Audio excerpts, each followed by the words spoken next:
In the peaceful, snowy village of Willowbrook, Christmas was only one night away. Warm lights glowed from every home, and joyful songs filled the air. But this year, something unusual was happening in the town square. A huge, beautiful Christmas tree stood dark and silent, and all the villagers had gathered around it, looking worried. The mayor sighed, shaking his head. "Our Christmas tree won't light up. We've tried everything, but not a single spark." A sad murmur went through the crowd of children. One of them whispered. But a little girl named Emma, with kind, curious eyes, stepped forward. "Maybe it just needs a little help," she said softly. The mayor smiled sadly at her. "I'm afraid this magic is beyond us, Emma." Emma looked thoughtfully at the giant, dark tree, an idea beginning to form in her mind. Emma believed every Christmas tree had a story, and she was sure this one just needed hers. So later that night, holding a tiny lantern, she walked into the quiet, snowy woods. The world was hushed and white under the moonlight. As she passed under a large pine tree, a glowing shape floated down from a branch right in front of her. "Hey," a tiny voice chirped. "You're the little human from the square. Why so gloomy?" It was a tiny star sprite, shimmering with a playful light. Emma blinked in surprise. "Our big tree won't glow this year," she explained. "Christmas won't feel the same without it." The sprite, whose name was Twink, did a little flip in the air and grinned. "Oh ho, magical trees don't shine without a starkeeper." Emma looked puzzled. "A starkeeper?" "Yup," Twink said. "A special star that sits on top and brings the whole tree to life. Lucky for you, I know where to find one."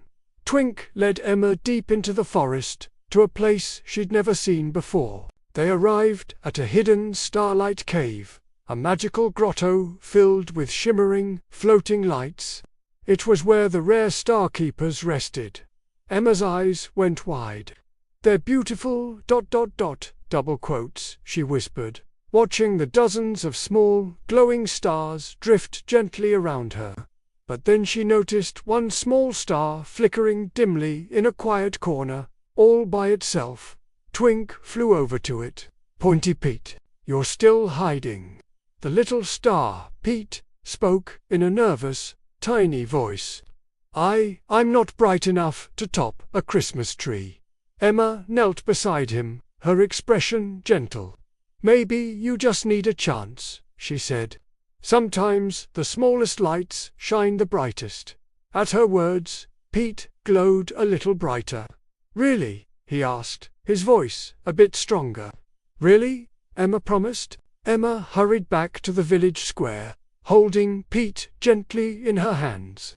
The villagers were still waiting sadly, the big Christmas tree as dark as ever. The mayor saw her approaching. "Emma, ... what is that?" he asked. Emma smiled, holding Pete up for everyone to see. "Our starkeeper." She carefully climbed a small ladder that was leaning against the tree and placed Pete right on the very top branch. Pete took a deep, shaky breath. "Here goes ... he whispered to himself. At first, he glowed faintly. Then, he grew brighter and brighter until suddenly, the entire tree burst into a dazzling rainbow of color. The villagers gasped in unison. "Ooh!" Lights swirled up and down the branches, ornaments sparkled like jewels, and the falling snowflakes turned golden as they drifted past the magnificent tree. "You did it, Pete!" Twink shouted, zipping round his head.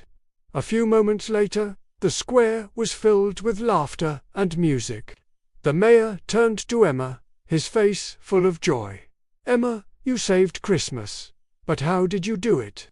Emma shook her head. "I didn't do it alone," she said, looking up at the top of the tree. "Sometimes, all someone needs is a little belief." Pete floated just above her, glowing proudly, the brightest star in the whole village.